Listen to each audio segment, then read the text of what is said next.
Hello students, आज हम बात करेंगे 12th कॉमर्स के सब्जेक्ट अकाउंट्स की। और आज हम इसमें एक न्यू चैप्टर स्टार्ट कर रहे हैं। चैप्टर का नेम है रिटायरमेंट ऑफ ए पार्टनर। देखिएगा, पहले ध्यान से सुनिएगा। रिटायरमेंट ऑफ ए पार्टनर का मतलब क्या है कि यदि एक पार्टनर या तो अपनी इच्छा से रिटायर हो रहा है, ठीक है। रिटायरमेंट ऑफ ए पार्टनर में दो टॉपिक आपको देखने को मिलेंगे, या तो पार्टनर अपनी इच्छा से रिटायर होगा या पार्टनर की डेथ हो जाएगी।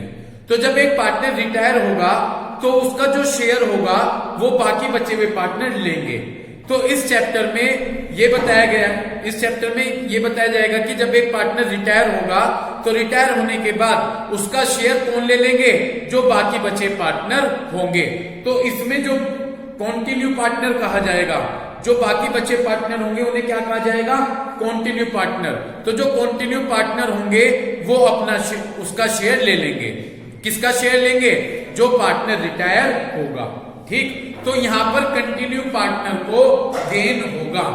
भाई आराम से बैठिए, मैं दोबारा से रिपीट करता हूं, मैंने क्या बात कही। चैप्टर है हमारा, ध्यान से सुनिएगा, रिटायरमेंट ऑफ ए पार्टनर। इस चैप्टर में एक पार्टनर रिटायर होगा। सपोज कीजिए एबीसी 3 पार्टनर हैं, ये कह दिया कि सी रिटायर हो गया। तो जब सी रिटायर होगा तो जो सी का शेयर होंगे वो बाकी बचे पार्टनर ए और बी लेंगे, तो उनको गेन होगा। उनको क्या होगा, गेन होगा। यहां जो बाकी बचे पार्टनर होंगे उनके लिए हम वर्ड्स यूज करेंगे कंटिन्यू पार्टनर। उनके लिए क्या वर्ड्स यूज करेंगे, कंटिन्यू पार्टनर। तो क्वेश्चन नंबर 1 से स्टार्ट कर दीजिए। क्वेश्चन नंबर 1 में ये कहा गया, ध्यान से पढ़िएगा। क्वेश्चन नंबर 1 में ये कहा गया कि ए बी सी 3 पार्टनर दिए गए हैं, उनका रेशो है 6:5:4, ठीक है। तुमने भी 4 चैप्टर खोल लिया, ये रिटायरमेंट वाला 5। एबीसी 3 पार्टनर है, क्या रेशो है उनका, 6:5:4। न्यू रेशो निकालना है। पहली कंडीशन है ए रिटायर हुआ, तो आपको न्यू रेशो निकालना है। कौन रिटायर हुआ, ए। एक बात बताएं, जब ए रिटायर हुआ तो कौन बचा, बी और सी। बी और सी का यहां से रेशो देख लीजिए। बी और सी का रेशो है 5:4, तो यही न्यू रेशो हो जाएगा। पहले केस में न्यू रेशो क्या हो जाएगा, 5:4। समझ में आई बात, यस। आपके भी समझ में आई बात। क्या है क्वेश्चन नंबर 1। क्वेश्चन नंबर 1 में क्या कहा कि एबीसी 3 पार्टनर हैं, क्या रेशो है उनका, 6:5:4। ये कहा कि न्यू रेशो निकालना है। पहला केस है कि ए रिटायर हो रहा है। जब ए रिटायर हो गया तो कौन बचे, बी एंड सी। तो बी और सी का वहीं से रेशो देख लीजिए, क्या निकल जाएगा, 5:4। मनस्वी दूसरा केस क्या है, दूसरे केस में कौन रिटायर हो रहा है, बी। तो जब बी रिटायर हुआ तो कौन कंटिन्यू पार्टनर है, ए और सी। ए और सी का वहां से रेशो देख लीजिए, 6:4। ओके। तीसरे केस में कौन रिटायर हुआ है, सी। जब सी रिटायर हुआ तो कौन बचे, ए और बी। ए बी का न्यू रेशो हो गया 6:5।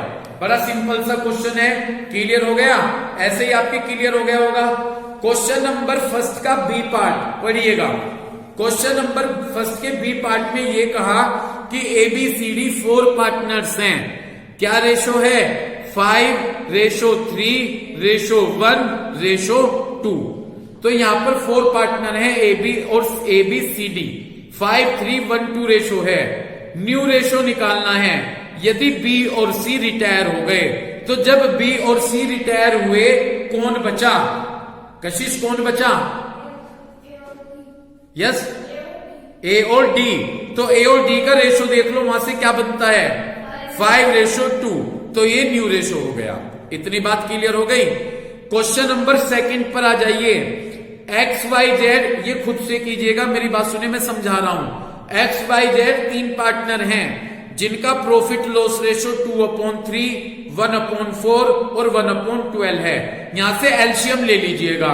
एलसीएम लेकर न्यू रेशो निकाल दीजिएगा। सॉरी, न्यू रेशो नहीं, एलसीएम लेकर इनका रेशो निकाल दीजिएगा। आपसे न्यू रेशो पूछा गया जब एक्स रिटायर होता है, तो जो वाई और जेड का शेयर होगा वो ही न्यू रेशो हो जाएगा। क्लियर है। क्वेश्चन नंबर 3 मैं करवाता हूं, 1 मिनट। क्वेश्चन 3, 4 मैं करवाऊंगा। 5 का ए पार्ट तो क्वेश्चन नंबर 3 है, और 5 का बी पार्ट क्वेश्चन नंबर 4 है। तो 5 का ए भी खुद से कीजिएगा। सबसे पहले मैं क्वेश्चन नंबर 3 लेकर चलता हूं और बड़े ध्यान से मुझे देखिएगा करते हुए।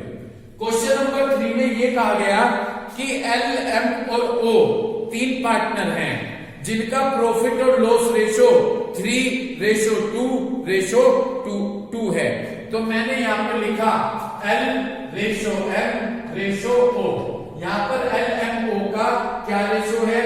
3:2:2। यहां तक कोई दिक्कत है? आपको पहले क्वेश्चन बोर्ड पे समझिए, कॉपी छोड़ दीजिएगा सभी, है ना? कॉपी छोड़कर सभी बोर्ड पर फोकस कीजिए। L M O का रेशो 3:2:2 है। आगे चलिए, कौन रिटायर हुआ?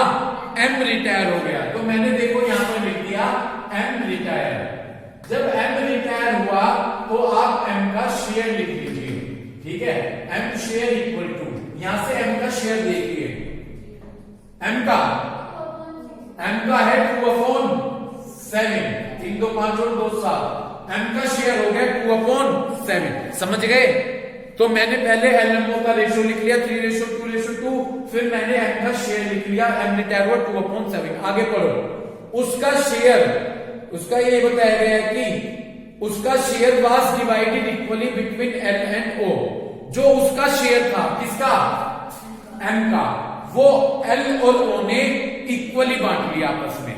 L और O ने इक्वली बांट लिया। भाई ये तो रिटायर हो गया, तो उसका शेयर L और O ने इक्वली ले लिया। मैंने पहले भी बताया है, यहां पर रिटायर होगा तो इसका शेयर जब L और O लेंगे तो उन्हें गेन होगा। उन्हें क्या होगा? उन्हें गेन होगा। तो मैंने लिखा L gain equal to, L किसका शेयर ले रहे हैं? M का। M का शेयर है 2/7 मल्टीप्लाई, कैसे ले रहे हैं? इक्वली। 2 पार्टनर ले रहे, इक्वली ले रहे, तो 1/2। अगर 3 लेते तो 1/3 कर देते। इतनी बात क्लियर हो गई? तो ये आ गया 2/14। इतनी बात क्लियर हो गई? फिर लिखूंगा O गेन।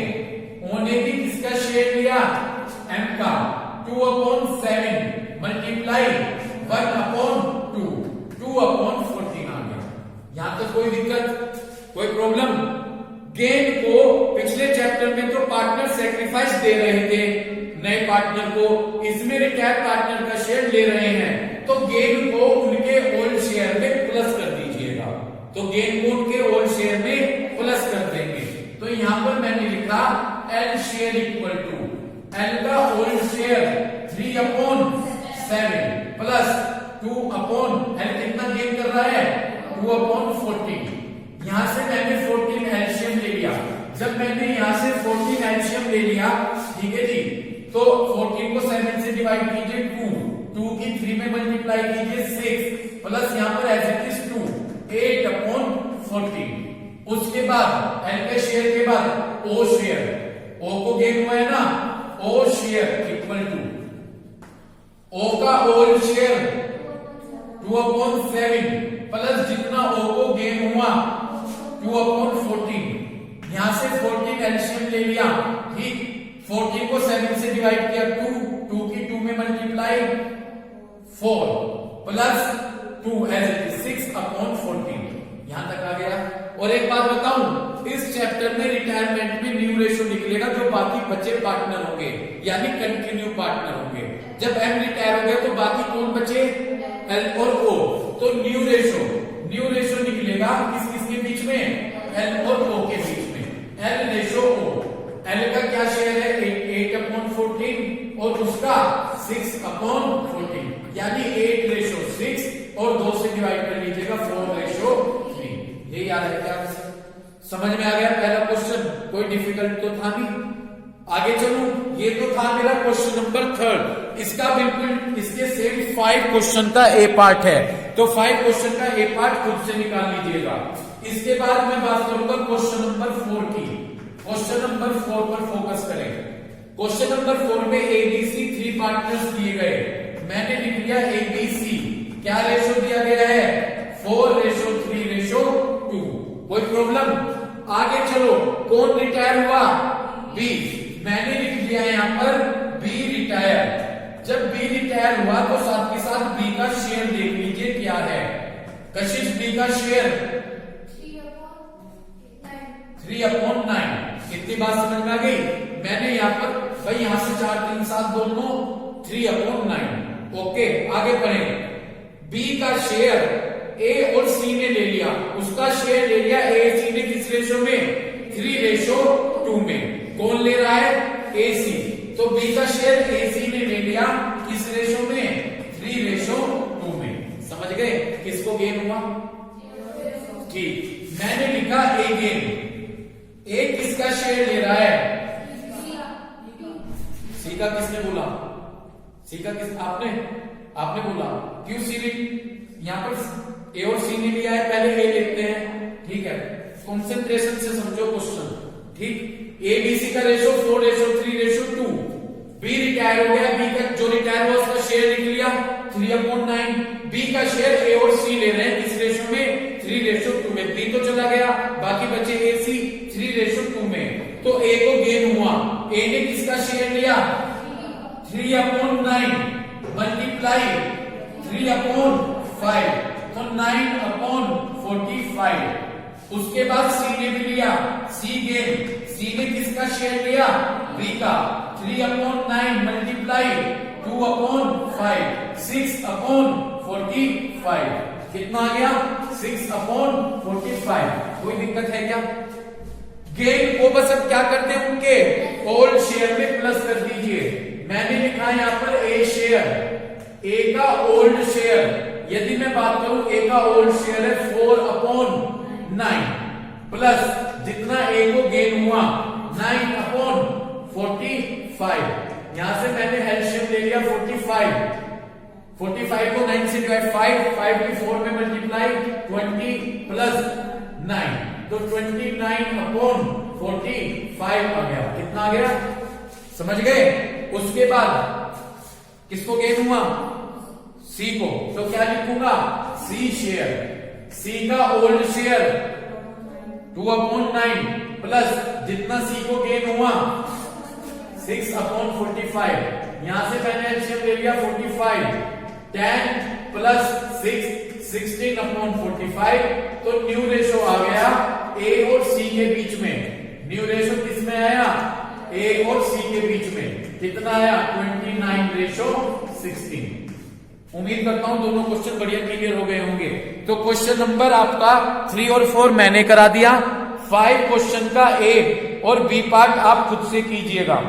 सबसे पहले काम कीजिए, क्वेश्चन नंबर 7 पर आइएगा। क्वेश्चन नंबर 7 बड़ा भी है क्वेश्चन और अच्छा भी है, तो इसे ध्यान से सुनिएगा। पहले मैं क्वेश्चन नंबर 7 करा देता हूं। स्टार्ट करूं। क्वेश्चन नंबर 7 में यह कहा गया कि पी क्यू आर 3 पार्टनर हैं, उनका रेशो क्या दिया गया है? 1/2, 2/6 और 1/6। ठीक है जी। देखिए, मैंने सबसे पहले पी क्यू आर का रेशो लिख लिया। इस क्वेश्चन को समझने के लिए माइंड ओपन रखिएगा। मैं आपको भी दे सकता था क्वेश्चन, लेकिन मैं खुद समझा रहा हूं इसको अच्छा देखकर। ठीक, तो पी क्यू आर का रेशो है 1/2, 2/6 और 1/6। यहां से मैंने 6 एलसीएम ले लिया। जब 6 एलसीएम लिया तो ये आ गया 3:2:1। तो यहां से रेशो आ गया जी 3:2:1। कोई दिक्कत? आगे चलिएगा। जब 3:2:1 आ गया तो आगे कहा कि इसमें कौन रिटायर हुआ है? आर रिटायर हुआ है। ओके, तो जब आर रिटायर हुआ मैंने यहां पर लिख लिया आर रिटायर। कोई दिक्कत? यही तो कहा आर रिटायर हो गया। साथ आर रिटायर हो गया तो मैंने लिख दिया आर रिटायर। साथ के साथ मैंने यहां पर आर का शेयर लिख दिया कि जो रिटायर हुआ इसका शेयर देख लीजिए कितना है, 1/6। आर का शेयर कितना है? 1/6। खामोश होकर सुनो, ठीक है ना? क्लियर हो गई बात? आर का शेयर कितना हो गया? आर का शेयर हो गया 1/6। कोई दिक्कत है क्या यहां तक? आगे पढ़िएगा। उसका शेयर आर रिटायर हुआ तो मैंने आर का शेयर लिख दिया 1/6। आर का शेयर किसने लिया? पी और क्यू ने लिया। किस रेशो में लिया? ये तो बिल्कुल इसी तरह से है। ठीक है, चलो निकालता हूं मैं। आर का शेयर पी और क्यू ने लिया। किस रेशो में लिया पी और क्यू ने? 2:1। तो मैंने यहां पर लिख लिया 2:1। कोई दिक्कत है क्या यहां तक? ठीक, तो यहां पर जब आर का शेयर पी और क्यू ने लिया तो पी और क्यू को गेन हो गया। ओके, तो मैंने यहां पर लिखा P gain. Okay, P gain, P ने किसका शेयर लिया? आर का। 1/6 मल्टीप्लाई 2/3। Very good. तो ये आ गया हमारा 3/8। रुक जाओ। हाँ ठीक है, 2/18। ठीक है जी, 1/6 मल्टीप्लाई 2/3, तो 2/18 आ गया। कोई दिक्कत यहां तक? उसके बाद क्यू गेन, क्यू ने किसका शेयर लिया? आर का। 1/6 ओके मल्टीप्लाई 1/3, तो 1/18 आ गया। समझ गए? गेन को क्या कर दूं? उनके ओल्ड शेयर में प्लस था तो गिव आता था, गिव को माइनस करते थे। या गेन है, फायदा हुआ उनको, तो फायदे को प्लस कर दीजिए। तो मैंने लिखा यहां पर P share equal to P का ओल्ड शेयर 3/6। भाई समझ में नहीं आ रहा है क्या? आ रहा है तुम्हारे? 3/6 प्लस जितना पी को गेन हुआ 2/18। यहां से मैंने 18 एलसीएम ले लिया। 18 को 6 से डिवाइड कीजिए, 3 की 9, 3 की 3 में मल्टीप्लाई 9 प्लस यहां पर एज इट इज 2, तो ये आ गया आपका 11/18।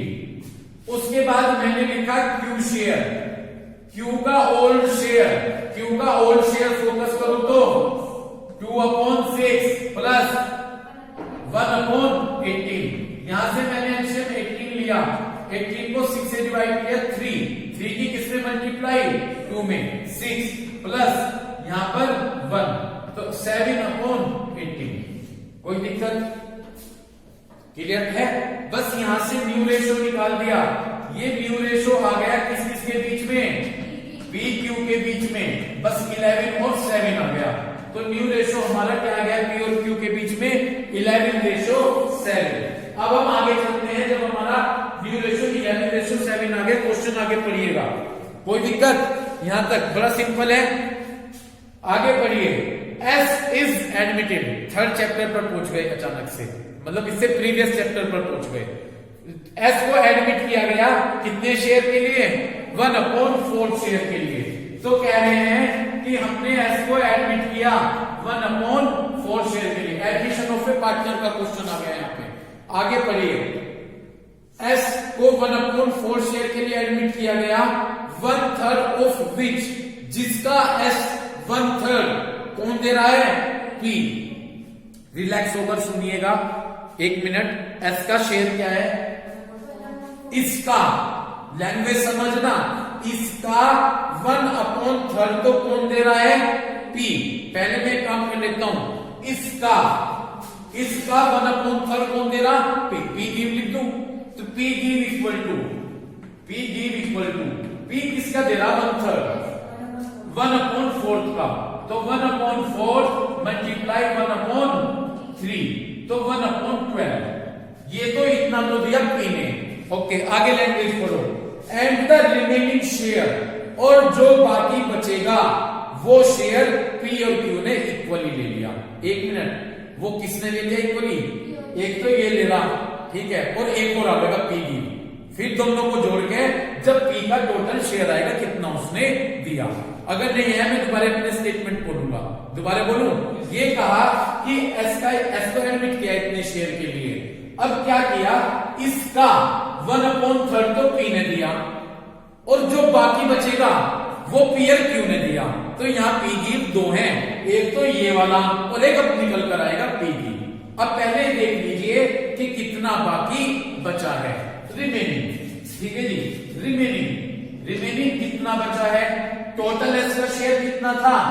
1/4 में से कितना दे दिया गया? 1/12।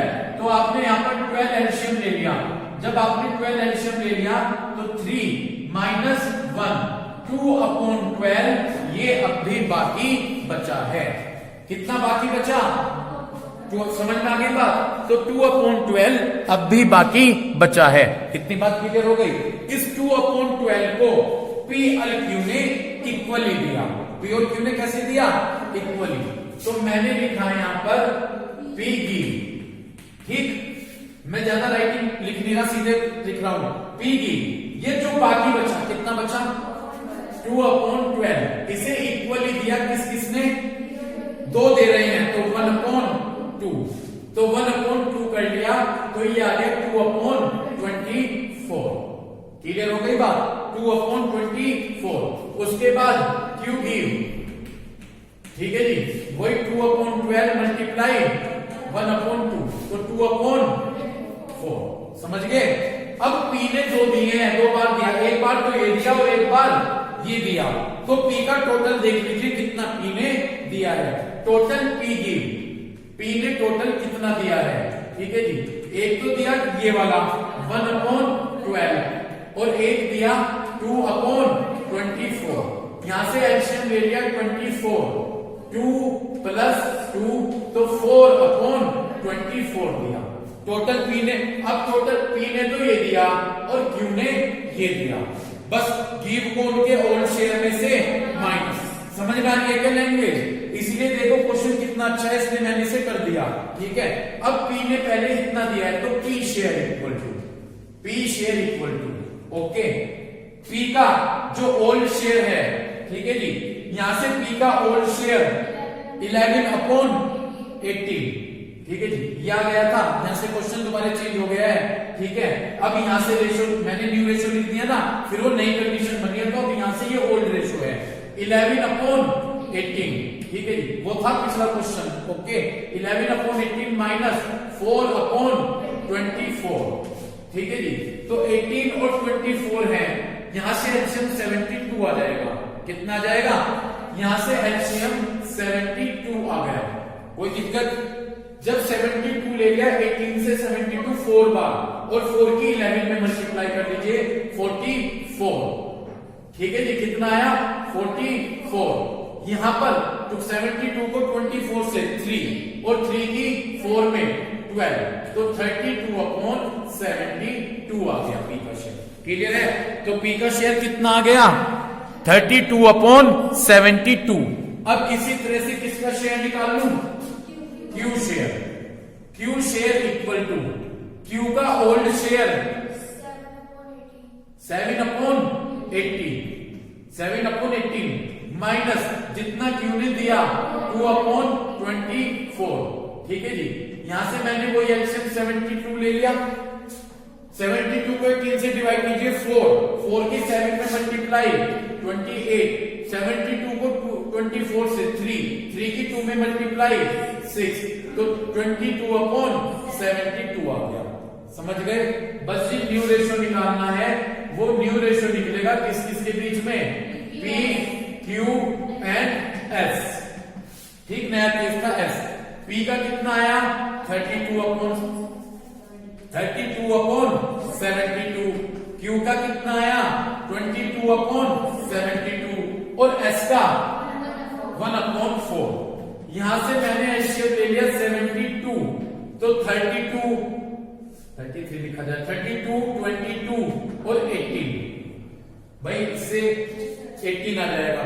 इसे डिवाइड कर लीजिए किससे? 2 से, 16, 11 एंड 9, यही रेशो आ रहा है क्या? 16, 11 और 9, तो ये न्यू रेशो आया। तो इसमें 2 क्वेश्चन दिए गए थे, ठीक है। इस क्वेश्चन में हमारे 2 क्वेश्चन थे। पहले तो क्या बताया था कि पी क्यू आर है, आर रिटायर हो गया, आर का शेयर पी क्यू ने ले लिया, तो उनका गेन निकाल के जोड़ दिया, इसलिए न्यू रेशो आ गया। उसके बाद बस सिंपल सा है, एस को एडमिट किया 1/4, लेकिन एक 2 कंडीशन बता दी कि पहले तो ये जो एस का शेयर है पी दे रहा है, इसका 1/3, ठीक है, तो इतना दिया पी ने, और जो बाकी बचा इसमें से ये माइनस कर दीजिए, ये बाकी बच्चे दोनों दे रहे हैं, पी भी और क्यू भी, तो देख लिया कितना दे रहे हैं। यहां पर पी कितनी बार दे रहा है? 2 बार, एक तो ये दे रहा है और एक ये दे रहा है, दोनों को प्लस कर दीजिए। गिव को बता रखा है एडमिशन में कि उनके ओल्ड शेयर में से माइनस करते हैं, तो पी के शेयर में से माइनस कर दो और बस न्यू रेशो निकाल दिया। तो इस तरह से ये था हमारा क्वेश्चन नंबर 7। ये बड़ा अच्छा क्वेश्चन है, तो इस क्वेश्चन को आप अच्छे से क्लियर कीजिएगा। तो आज मैंने आपको बताया क्वेश्चन नंबर 3, 4 और 7, और 1 क्वेश्चन भी आपको बताया 1 और 2। तो उम्मीद करूंगा कि जब आप इस वीडियो को देखेंगे तो आपको रिटायरमेंट चैप्टर के बेसिक कंसेप्ट को सीखने का मौका मिलेगा। ठीक है, थैंक यू।